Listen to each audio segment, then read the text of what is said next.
Hello friends, my name is Vaidehi Patel, Ashwamegh Vidyalaya. बच्चों, हम आज सेक्शन डी देखेंगे। हिंदी रिवीजन में सेक्शन डी पहले देखेंगे और इसकी मैं आपको पीडीएफ भेजूंगी। आपको आपके निबंध की नोटबुक में लिखना है। बाद में सेक्शन ए और बी दोनों का रिवीजन मैं आपको, और सी, इन तीनों का रिवीजन मैं आपको भेजूंगी।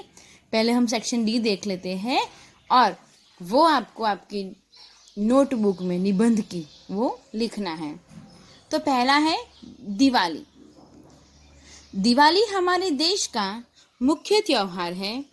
छोटे बड़े, गरीब अमीर, सबके लिए यह आनंद का दिवस है। दिवाली के कुछ दिन पहले से ही लोग अपने घरों की सफाई करने लगते हैं। वे नए कपड़े सिलाते हैं, गहने खरीदते हैं और पकवान बनाते हैं। लोग अपने घरों को दीपकों से सजाकर इस त्योहार का स्वागत करते हैं। आश्विन यानी क्वार महीने के कृष्ण पक्ष की त्रयोदशी से कार्तिक शुक्ल पक्ष की द्वितीया तक दिवाली धूमधाम से मनाई जाती है। त्रयोदशी के दिन लोग लक्ष्मी जी की पूजा करते हैं। चतुर्दशी को काली चौदस कहते हैं। अमावस्या दिवाली का मुख्य दिन है।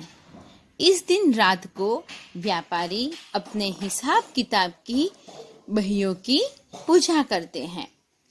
दिवाली के दूसरे दिन नए वर्ष का आरंभ होता है। इस दिन लोग एक दूसरे से मिलकर नए वर्ष की शुभकामनाएं प्रकट करते हैं। भैया दूज के दिन बहन भाई को अपने घर बुलाती है, उसे तिलक करती और उसकी आरती उतारती है। वह अपने भाई को मिठाइयाँ खिलाती है। दिवाली बच्चों के लिए पटाखों, मिठाइयों और नए नए कपड़ों का त्योहार है। सचमुच दिवाली एक जीवन का नए जीवन का संदेश लेकर आती है। फ्रेंड्स, ये है दिवाली और दूसरा निबंध जो है वो है दशहरा। दशहरा यानी विजयादशमी। दशहरा हिंदुओं का एक धार्मिक त्योहार है। यह आश्विन महीने के शुक्ल पक्ष की दशमी के दिन मनाया जाता है। दशहरा विजयादशमी। दशहरा हिंदुओं का एक धार्मिक त्योहार है। वह आश्विन महीने के शुक्ल पक्ष की दशमी के दिन मनाया जाता है। सारे भारत में यह त्योहार बड़ी धूमधाम से मनाया जाता है। इस दिन श्री राम ने रावण को मारकर लंका का विजय प्राप्त की थी। श्री राम की विजय की याद में नवरात्रि में रामलीलाएं होती है। फिर दशहरे के दिन रावण और कुंभकर्ण के पुतले लगाए जाते हैं। दुर्गा माता ने महिषासुर राक्षस के साथ 9 दिन युद्ध किया था। माता दुर्गा ने 10वें दिन महिषासुर पर विजय पाई थी। इसी विजय की याद में विजयादशमी का उत्सव मनाया जाता है। 9 दिन देवी पूजा होती है। इन दिनों गुजरात में रास गरबे की धूम मचती है। श्री राम और दुर्गा माता की विजय की याद में यह उत्सव मनाया जाता है, इसलिए इसको विजयादशमी भी कहते हैं। बरसात के दिनों में हमारे कई काम रुक जाते हैं। किसी की मांगलिक कार्य शुरू करने के लिए दशहरा शुभ दिन माना जाता है। यह विजय और आनंद का दिन है। हमेशा अधर्म की हार और धर्म की जीत होती है, इसलिए हमें सदा धर्म के रास्ते पर चलना चाहिए। विजयादशमी का यही संदेश है। आगे अब हम देखेंगे कहानी।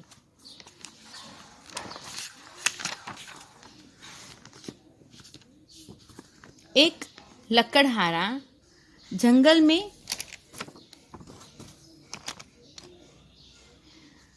नदी के किनारे पेड़, लकड़ी काटना, कुल्हाड़ी का पानी में गिरना, उदास हो जाना, देवदूत का आना, कुल्हाड़ी निकालने के लिए डुबकी लगाना, पहले सोने की कुल्हाड़ी निकालना, यह मेरी नहीं, फिर चांदी की कुल्हाड़ी, यह भी मेरी नहीं, फिर लोहे की कुल्हाड़ी, स्वीकार। लकड़हारे की ईमानदारी पर देवदूत खुश। सोने और चांदी की कुल्हाड़ियाँ भी इनाम में दे देना सीख। तो उसका शीर्षक है ईमानदारी का फल अथवा लकड़हारा और देवदूत। गोपाल एक गरीब लकड़हारा था। वह रोज जंगल में जाकर लकड़ियाँ काटता था और शाम को उन्हें बाजार में बेच देता था। लकड़ियों को बेचने से जो पैसे मिलते उन्हीं से उसके परिवार का गुजर बसर होता था। एक दिन गोपाल जंगल में दूर तक निकल गया। वहां उसकी दृष्टि नदी के किनारे एक बड़े पेड़ पर पड़ी। वह अपनी कुल्हाड़ी लेकर उस पेड़ पर चढ़ गया। अभी उसने एक डाल काटना शुरू ही किया था कि अचानक उसके हाथ से कुल्हाड़ी छूट गई और नदी में गिर गई। गोपाल झटपट पेड़ से नीचे उतरा और नदी में अपनी कुल्हाड़ी ढूंढने लगा। उसने बहुत कोशिश की पर कुल्हाड़ी उसके हाथ न लगी। इतने में एक देवदूत वहां आ पहुंचा। उसने गोपाल से उसकी उदासी का कारण पूछा। गोपाल ने देवदूत को कुल्हाड़ी नदी में गिर जाने की बात बताई।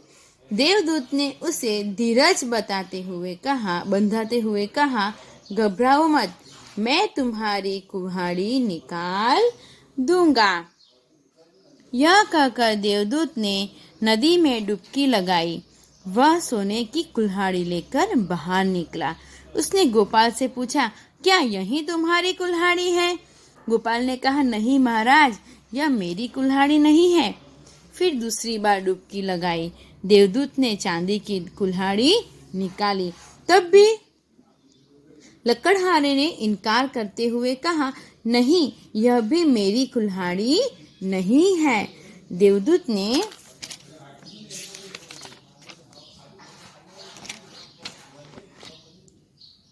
फिर डुबकी लगाई। इस बार उसने नदी से लोहे की कुल्हाड़ी निकाली। उस कुल्हाड़ी को देखते ही गोपाल खुशी से चिल्ला उठा, हाँ महाराज, यही मेरी कुल्हाड़ी है। गोपाल की ईमानदारी पर देवदूत बहुत खुश हुआ। उसने लोहे की कुल्हाड़ी के साथ साथ सोने और चांदी की कुल्हाड़ियाँ भी गोपाल को इनाम में दे दी। सीख, ईमानदारी एक अच्छा गुण है। ईमानदारी का फल अच्छा ही होता है। आगे हम लोग देखेंगे पत्र लेखन।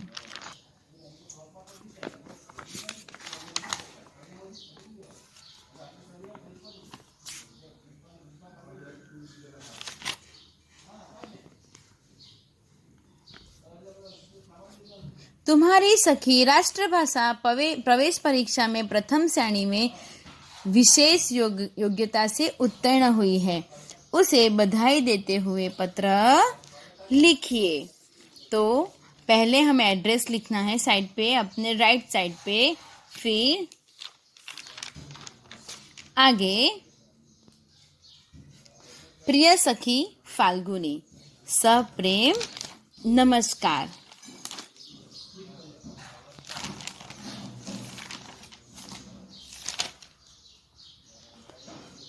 आज ही तुम्हारा पत्र मिला। राष्ट्रभाषा प्रवेश परीक्षा में विशेष योग्यता से उत्तीर्ण होने पर तुम्हें मेरी ओर से ढेर सारी बधाइयाँ। मैं जानती हूँ कि तुम बहुत परिश्रमी और प्रतिभाशाली हो। तुम्हारे लिए कोई भी परीक्षा उत्तीर्ण करना कठिन नहीं है। हिंदी के प्रति तुम्हें पहले से ही बहुत लगाव है। स्कूल में ही हिंदी में सबसे अधिक अंक हमेशा तुम्हें ही मिलते हैं। प्रवेश परीक्षा में प्रथम श्रेणी में विशेष योग्यता से उत्तीर्ण होकर तुमने अपने विद्यालय का नाम रोशन किया है। तुम जैसी तेजस्वी सहेली पाकर मैं गर्व का अनुभव करती हूँ। तुम्हें उपहार के रूप में देने के लिए मैंने एक बढ़िया पेन सेट खरीदा है। एक बार फिर बधाई के साथ तुम्हारी सखी बीना पाठक। यानी कि उसकी सखी जो है वो राष्ट्रभाषा प्रवेश परीक्षा में प्रथम श्रेणी में उत्तीर्ण हुई है, तो बधाई देते हुए ये पत्र है। तो फ्रेंड्स, आपको ये 2 निबंध, एक स्टोरी और एक पत्र आपको आपकी निबंध की नोटबुक में लिखना है। Thank you.